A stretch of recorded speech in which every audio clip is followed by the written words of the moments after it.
Hello and welcome to Eco Girl in a Modern World. My name is Shelly and my channel is dedicated to talking about ways to be more environmentally friendly in a modern context. Now last week we had a much anticipated video of fall fashion trends, and we talked a lot about how to stay cool, especially in the end of the, we're coming up on the last of the summer months, but it is still going to be very hot. So I decided to talk about a subject that comes up a lot this time of year, which is just summer self-care. And I'm just going to touch on a few things that I do in my daily routine. This was actually inspired by a couple other videos that I'd seen on YouTube recently. I follow a channel named ShelBizLeee, and she recently, in the last 24 hours, she posted a video that talked about the weird eco habits that she has. Basically, when people come over to her house, or even her family members who, have been around her whole life and know that she's an environmentalist, the things that she does that people deem kind of strange. And I have a lot of the same habits that she has. I have a few habits that she does not do. So we always, in the same vein, I always aspire each year, when she, in that video, she talks about setting goals, so we're going to talk a little bit about that today too, that it is okay to be imperfect. This isn't to shame anyone. And we're going to touch a little bit on that. There's another video that talks about that too, the kind of underconsumption phase, and there's a great video that talks about it. But basically, I'm going to talk about a few summer self-care habits that I have. They would fall under the category of weird eco stuff, because I don't think normal people do what I do when it comes to skincare and shaving and things. So, but I'm going to share a little bit with you because it really has cut down on waste, and these are like kind of three of the habits that I'm very proud of. They are very green, and it prevents things going to landfill, and honestly they work very well for me. So we're going to go ahead and jump right in. Now, the first thing that especially when it comes to summertime that we talk about is shaving. And shaving's an important one because, of course, there are some environmentalists who prefer not to shave, and that's everyone's prerogative. That doesn't mean that we don't groom our hair. I'm assuming that a lot of people who don't shave, they either trim it with scissors, especially the underarms and legs. But I am a person who has always preferred to shave, both for my underarms, and that actually underarm will play into the next thing I talk about, which is antiperspirant. But the first thing is shaving really is important for that. Also, even though I don't shave my legs every single day, I do admittedly sometimes in the summer when I'm feeling lazy, I'll go out with some semi-hairy legs, but I try not to make that a constant occurrence. I do like to stay groomed and keep my legs freshly shaven, especially if I'm wearing shorts. But I think, like all of us, we have times of getting lazy and we just don't keep up with it. But we try not to get too bad. We try not to get into Sasquatch levels, But the shaving set that I use is actually very eco-friendly, and what it is about 3 or 4 years ago, I stopped using disposable razors. And I think that's huge. The other thing is I'm not real big on electric razors either. I don't think having a bunch of electric gadgets are really the solution. I mean, if it works for you, that is great. Anything that prevents us from throwing away, disposable one-time use razors just seems so wasteful. Even if you're just going to the beach and you think, oh, okay, I don't want to bother bringing a regular razor, it becomes a lot of waste. You think of our landfills, and plastics do not biodegrade. So the plastic container, the plastic handle of a disposable razor, that does not biodegrade, and it's not easy to recycle. Anytime plastic is touching another material, like if it's embedded with a blade of a razor, that's not going to be very easy to recycle in the first place. And the chances, and honestly, recycling has become a real conundrum in the fact that I don't think we're not able to do it very well, and most things are only able to be recycled about 7 to 10 times at max, and that's if it's a really clean plastic. So we are kind of hitting a dead end with recycling. The more that we can get away from plastics, the better. And I am very proud of the fact that I have switched over to a stainless steel razor. And I use, it looks like this, it's called a safety razor. And I will actually put up a few links. I don't normally put links on my channel because I'm not, I'm not sponsored. None of the companies that I use, have seen this video, but this is by Albatross. And it's interesting. It's just what it is it's a stainless steel razor. And the cool thing about it is that the bottom of it kind of twists, and when it twists, it clamps down. And what you can do is you can take a razor, just like a traditional razor, and again, this is all by Albatross, like the bird. Albatross is a shaving brand. And all you have to do is each time that you need to replace your razor blade, just go ahead and drop it right in the top. So you can hold the blades by the sides, drop it right in, and you can go ahead and just clamp it back down again. And the greatest thing is this is all stainless steel, and steel is metal. It can be recycled at the end of its life. And then you have two sides. You have a blade here and you have a blade here. And this is called a safety razor, and basically it works great. It has a little bit of weight to it, but I can easily shave with one side and then either rinse it off, or you have the other. Once you've had a few passes with one side, you can switch to the, you could just flip around to the other side and keep going. And I've noticed this works 10 times better than a regular disposable razor. Those disposable razors usually have one blade anyway, or two blades tops. This has been fantastic. And the greatest thing is that I use it on my legs, I use it on my underarms, and the greatest thing is that the replacement blades, when you get done with the blade, you can, there's a little cardboard container, a little envelope with that cardboard that you can just throw your little razor blades in. And actually, this is a very traditional system. Back in the 40s, actually 20s, 30s, 40s, a lot of people use these type of razors. Actually, you used to see it, like if you've been house hunting, there's a little slot in underneath bathroom mirrors that are meant to collect razors. Like, I've actually seen this, I've actually seen that in houses that were built, before the 50s or in the 50s. But that's what it is that you used your razor up, used your blade up, you can just put the blade in, and I think I've got like a good 20 blades in here. And you can mail it back to Albatross and they'll recycle it for you. Now, if you don't feel comfortable with putting it in the cardboard, there are aluminum little collection bins. Like it's a little piece of aluminum, and what you can do is it's a safe way to store all the blades, and then you just recycle all of it because the container is steel and the blades are steel. So you just throw it into the heater that melts the metal, and it gets melted all together. Now, I think I feel fine with just the cardboard. And honestly, when you put something through the mail, the U.S. Postal Service or any postal service will ask you if there's anything sharp or perishable or anything like that. You do have to mark it as that. But most of the time, transporting something like this is very safe. You just put it in a bubble mailer if there's little risk.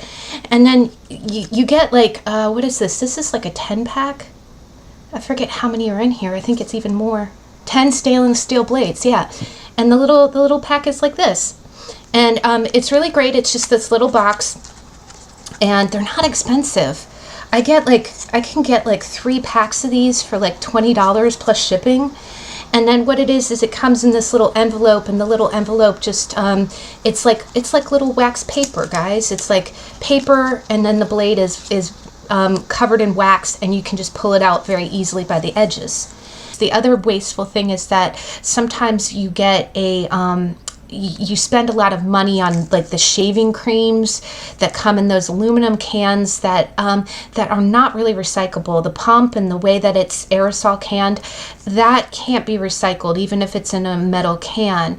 Also, the chemicals that are in the in the spray can are pretty intense. Like, you know, you're getting all the foaminess, but you don't need all that to shave. I've noticed that just regular bar soap works great. I actually like to use a lavender soap. It's the same lavender soap I use on my body. And the other thing is, I think it lathers just fine for shaving. The other thing that's nice is it smells so good. One thing I did notice is that also I think it kind of acts like a mosquito repellent. I've read somewhere that a lot of bugs don't like the smell of lavender, like it's kind of a repellent. I know they don't like the smell of tea tree oil either. And I've noticed that, you know, even when I'm wearing shorts after I've shaved or after I've, you know, bathed with the lavender soap, I don't get bitten as much. So I don't know if that's really a thing. The other thing is that the shaving company that I bought my blades from recently, it was called Hysup, and they recently, with my replacement of blades, they sent me a little bar soap that's for shaving. So I'm gonna try this. I've never tried that before, like instead of a pumped, you know, cream shaving thing. I'm going to try out their soap and see if it works well, if it lathers as well. And again, you know, that's another consideration, because I don't want to put a bunch of chemicals. You know, soap is very natural. I don't want to put a bunch of things in our water supply just because I'm shaving my legs, you know. I will, when I get out of the shower or out of the bath, whatever I'm doing, I like to clean the holder a little bit, just because it you know, you're dealing with a lot of dead skin, so I like to keep it nice and clean. I'll hit it with a few spritzes of soap. And then this is actually, I bought a 4-pack of toothbrushes, and I thought that they were all soft, like level soft, and it turned out that they were graduating levels. Like it was 1 is soft, 2 is not so soft, 3, and this is level 4 or 5, and it's almost like a denture brush. It was way too hard for my teeth, but I noticed that it makes for an excellent, I was able to keep it because it's got a wooden handle, so it's, you know. And what I can do is I like to clean, you know, I just like to go ahead and scrub down my, I like to scrub down, you know, like this, and then like this. And then what I do is I just set this on a washcloth, and I let it dry.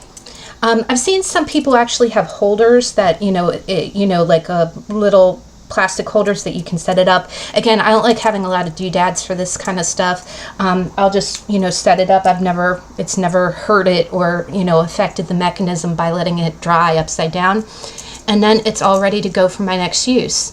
And the blades last a long time. I can get through like 1 to 3 shaves with one blade before it starts to really dull. And again, if you're having a more hairy week, you can, you know, and I feel like I have not had to, not only is it prevented waste of plastic going in, you know, disposable plastic, but I feel like, you know, with the option to recycle the blades, I feel like first off, it's been cheaper. It's not as expensive.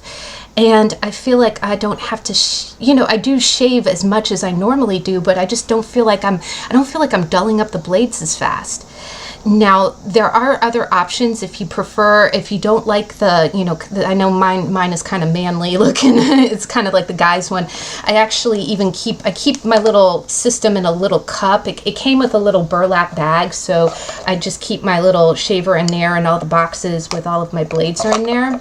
And then I have scissors if I need to trim, and I keep all of this very clean. You know, I wipe things down with alcohol.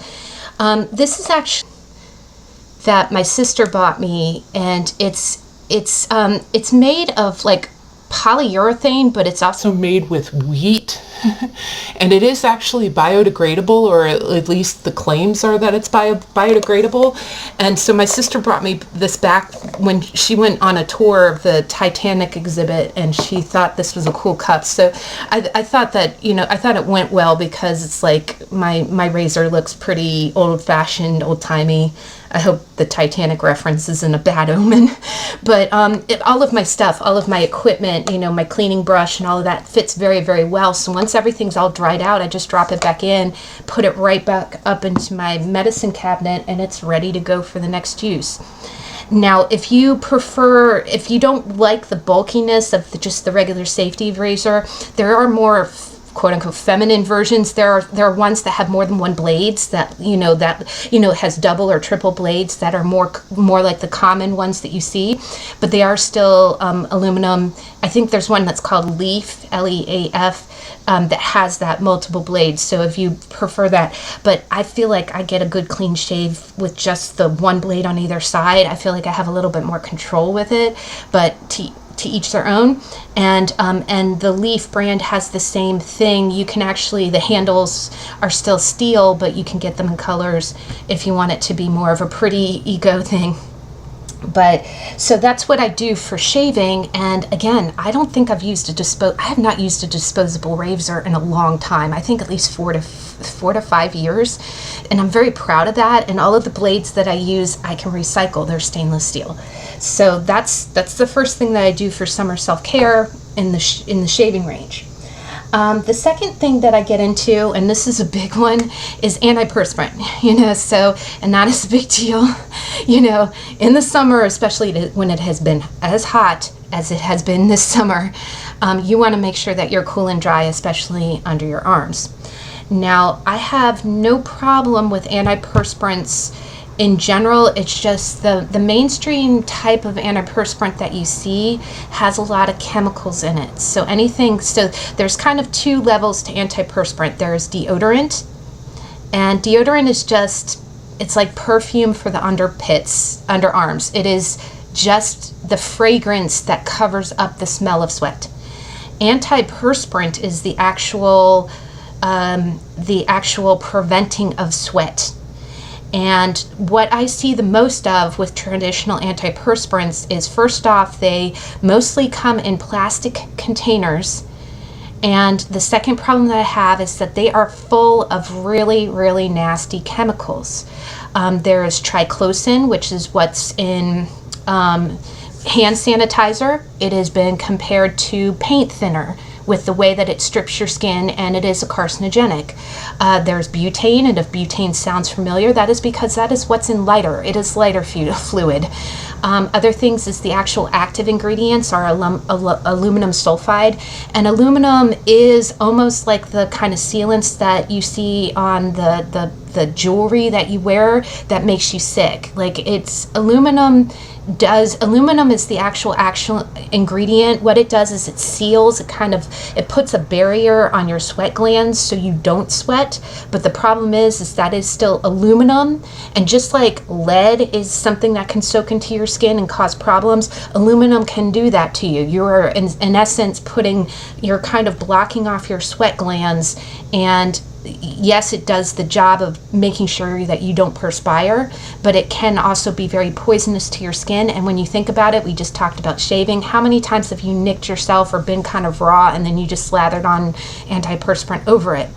The other thing is that the more that you use traditional antiperspirant, the more you have to use it, because once a little bit works the first time, your body will start sweating more, because the purpose of sweat is to cool down your body, and the moment your body senses there's a barrier there, plus one that you're absorbing into your skin that's not good for your skin, it's going to sweat more to try to get that, it's going to try to unblock its glands so it can cool your skin.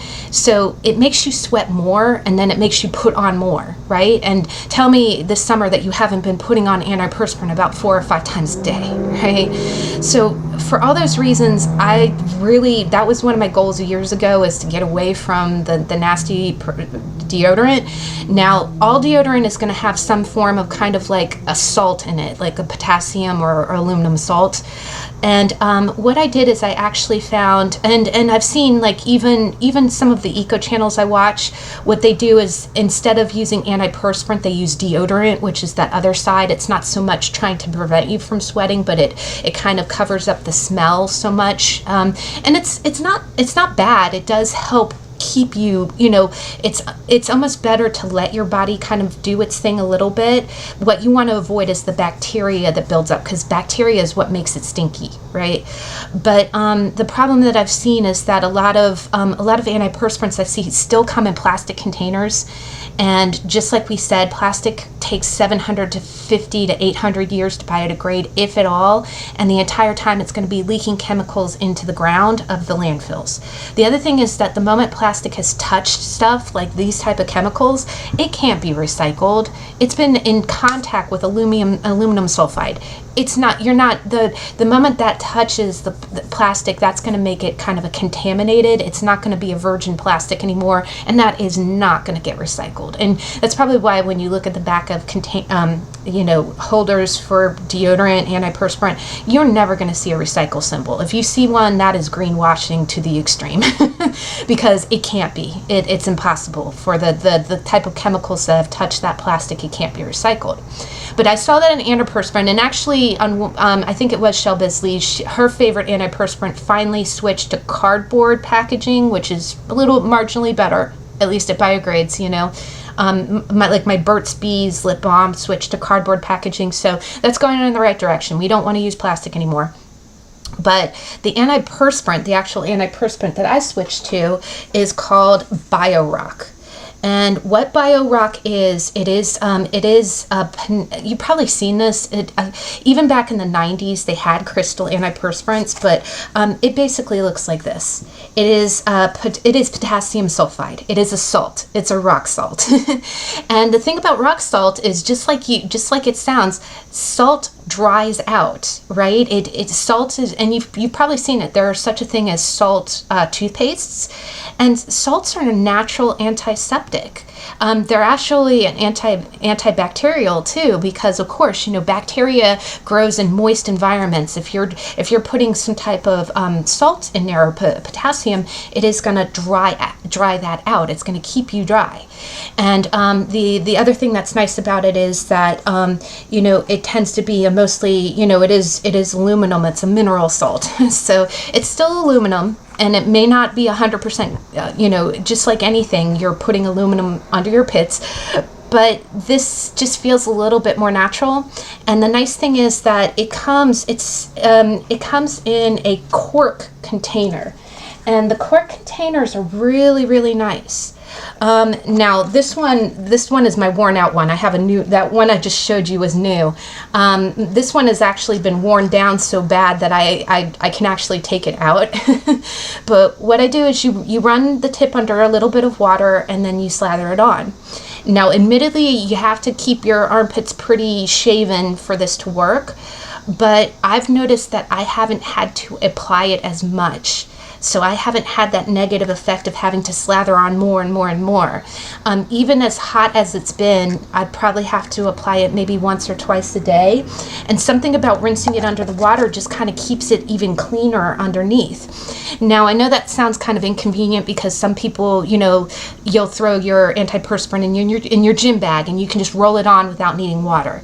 But when you think about it, running it under a tap water a little bit is a small concession to make, and it doesn't have all of those extra ingredients. It doesn't have, you know, triclosan and things like that. It's basically rock salt. Now, the other thing that I love about it is that the cardboard container, and I've talked about this too, it's not cardboard, it's cork. And the beautiful thing about cork is kind of a wonder material. It is made from trees, and I'm going to post a video down below. Cork takes cork trees a long time to grow cork, so it's a delicate resource. It's not a resource that we can harvest in mass. The trees that produce cork, there's again in the video I'll show you the trees in Italy. There's an artisanship to when and how often you can harvest cork. But the beautiful thing about cork is, just like aluminum and glass, it is endlessly recyclable. The cork that's already out in the world, you can use again. And cork actually has a lot of really great resources. First off, it is used, when you recycle it, it can be used, I've seen it used for the flooring of playgrounds. And that's really cool. There's actually a playground near me, and when I put my feet on it, it's really bouncy. It's, oh my gosh, it's like bouncy, trouncy, fun. And it's really great because that can be all recycled, and it really does, instead of wood chips, you know, if a kid falls and hits wood chips, you get splinters. when it's cork, it's buoyant, it's bouncy, and you don't get hurt, and it's biodegradable. It's a natural resource, right? There's really no toxins in it. The other thing I've seen it used for is it can be used for insulation. And it's just amazing why we don't, but it's so funny. The main place that you see cork used is in like wine bottles. And when you think about it, how many times have you thrown away a cork, right? And it's such a waste. It's like, I know TerraCycle actually recycles it. So if, it's a little expensive. I think they only offer the big TerraCycle zero waste box, which is, I think, like $100. But if you and all of your friends go into recycling all the cork, and actually my cork could be recycled in that too. I could put this in one of those boxes and have it recycled. I also like to use it, I've repurposed it a few things because it's really nice. It holds things very nicely, but cork is a wonderful resource, and I just think with it, not being a plastic container, it being potassium salt, I've used it for years. It works great. I mean, I think that I sweat less using it over time. It took me a little while to adjust to it. When I first got off antiperspirant, I felt, my body was kind of like adjusting to it, and I did sweat a little bit more. So if you do decide to switch, just be prepared. Maybe for like the first month or so, you might feel like it's not working. But once you actually, and this is true with like, it's true anytime you switch to anything natural, sometimes you have to get the buildup of the synthetic product really, like when you're using shampoo, you really got to get it out of your hair before you can start using the natural stuff and really see it work. Same thing with antiperspirant. So if you do decide to switch this, you're not going to see instant result, but I would give it about 2 to 3 weeks, and then you'll really notice that you don't have to put it on as often because your body's not reacting the way it would to all the synthetic stuff. So that's the second thing. Now, the last thing is kind of skincare. And again, I feel like with skincare, and I'm gonna post a video down below by BeepWorld, who was she's one of the fashion influencers that I've mentioned in the channel, but she also just posted a video recently that talked about the trend, and I didn't even know this was a trend, this was a thing, but underconsumption-core. And I thought she defined it really well, because underconsumption does not mean that you consume less. It means that there's an underproduction of something. I'll let you watch the video to get the full skinny on it, but she defined it very well.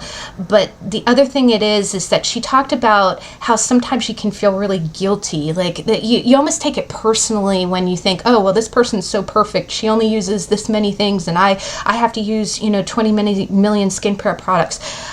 I just, the purpose, the way she defined it was really good. This channel is exactly about that. Eco girl in a modern world. You are not alone. It can feel very futile when you are trying to switch to a lower waste way of life, because there's not many options out there for you to do this. So what I'm showing you here is what I've found, and believe me, it is not going to be a perfect transition. You're not, and actually skincare, the next thing I'm going to show you, really plays into that. Long time ago, in the 90s, I actually read this great book that talked, and there was this makeup artist, I think, who had a really great rule of thumb. She said there should be one cleanser that you use that takes off all of your makeup, including eye makeup. And it shouldn't be, and believe me, and this is where I want to stress, this is not faulting anyone. We just came through a pandemic. Everybody wanted to look pretty. We had a lot of makeup. You have a lot of waterproof makeup. So we were seeing a lot of, and it's a pleasure to pamper yourself, to actually have like a really intensive skincare regime. But what I was starting to notice is that there was like 12 steps to everything. You needed an oil to take off your waterproof makeup, and then you had to cleanse, and then you had to moisturize, and it was like a lot of products. And with these products, I've noticed, and believe me, I've come to this too. I was sold this by an influencer. So, and it came in a glass bottle. But one thing that I've noticed is a lot of things come in pumps, and pumps drive me crazy because pumps cannot be recycled. And just like we said, you know, that lady back in the 90s who said you should have one cleanser that takes off everything, she was so right. You really should have one cleanser that's able to take off all your makeup without irritating your eyes, without feeling like you have oil on your skin. It should really take off everything. And I found that one cleanser. I found the cleanser, and this was by Avalon Organics. And it had a pump. It's plastic bottle. This was wonderful. The first ingredient, and anytime you look at an ingredients list, whatever's listed first is what the majority of what the product is made of. The first ingredient is aloe leaf juice, so aloe juice. And then everything else was organic, organic orange peel, or, it was all these natural oils. And guys, this works fantastic. It does not irritate my skin. It takes all the makeup off. Now, the problem is, this is probably the last bottle I will ever have, probably, because I actually contacted Avalon Organics because I was not finding the replacement. And when I was trying to buy more of this, and I was finding it at like $60 a bottle. And it used to be in the grocery store for like $17, and that was pricey even then. 17 was a lot for me. And I called them, and the other thing I wanted to ask about is, hey, can you start making the bottle in aluminum? That way I could keep the pump, and I can, when I'm done with it, I can just move the pump over to the new bottle and recycle the aluminum. Aluminum is endlessly recyclable. Or it's hard, glass is hard because it's heavier and it breaks easier, so aluminum was a nice compromise. I called and I asked both those questions. When are you making more, and are you going to start making it in a more eco-friendly bottle? And I got the horrible news that, okay, we're no longer making this product anymore. They made some kind of new, it does say vitamin C, orange, blah, blah, blah.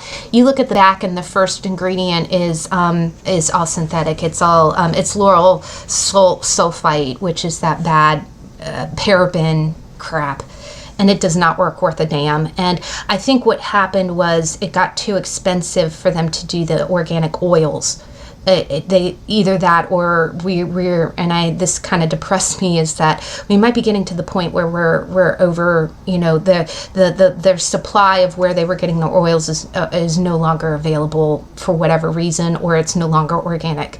So it really hurt me that they stopped making it. It's a fantastic formula. I don't know if they'll ever make it again, but it's really hard to find now. But that was the last kind of thing that would take off all my makeup.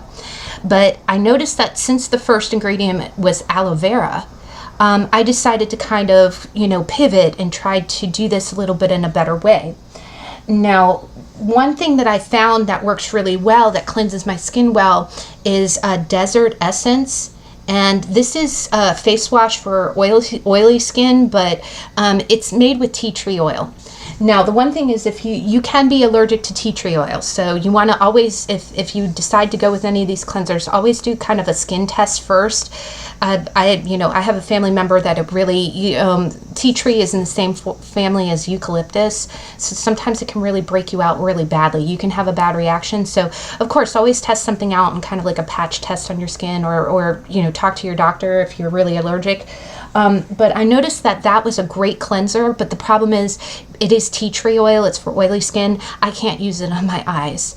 So I do, and again, in that, don't feel guilty. I'm trying to do away with pumps. I do kind of have to use like an oil cleanser like this to get eye makeup off.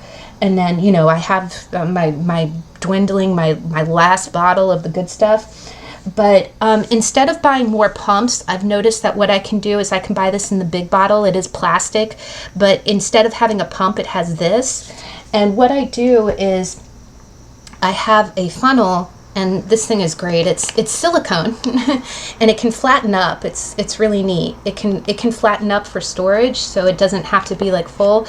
And then you can pop it out. And what I do is I just refill these little containers. So this is my face cleanser, and then what I do is I use solid aloe vera, and so I use the same thing. I have a big bottle of aloe vera gel.